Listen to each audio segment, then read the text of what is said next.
Okay, in this section, we're going to take and start covering the basics of support weapons and how they're going to affect your infantry platoons. Now, when I say a support weapon, I mean things like heavy machine guns, light machine guns, bazookas, anti-tank rifles, basically a small heavy weapon support team that would be attached to whatever infantry platoon you have it deployed to.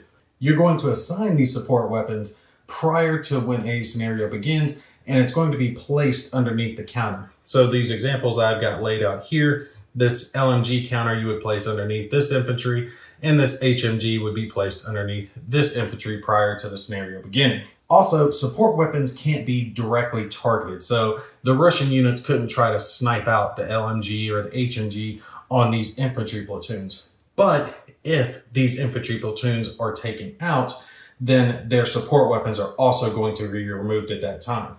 Now, the basics of how these support weapons are going to work is that they're going to add to the inherent firepower that they're augmenting for that infantry platoon. So, as an example, this infantry platoon that has an HMG, you can see on the HMG down in the bottom left corner that it affects your HE firepower. It adds a +1 to range and a +1 to firepower.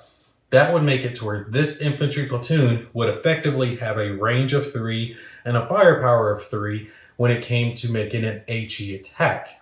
However, there are some support weapons that are different, and they'll just have a plus located on it like this LMG does.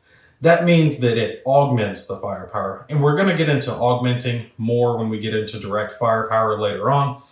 But for now, just understand that when you augment something like this, it gets to add a die. So this infantry platoon would get to add 1 die to its HE attack, but you could only score the amount of hits that your innate firepower actually was.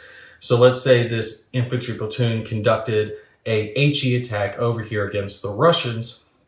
They would get to take and throw 3 dice during that attack, but they could only inflict a maximum of 2 hits, their maximum firepower that's listed down on their counter.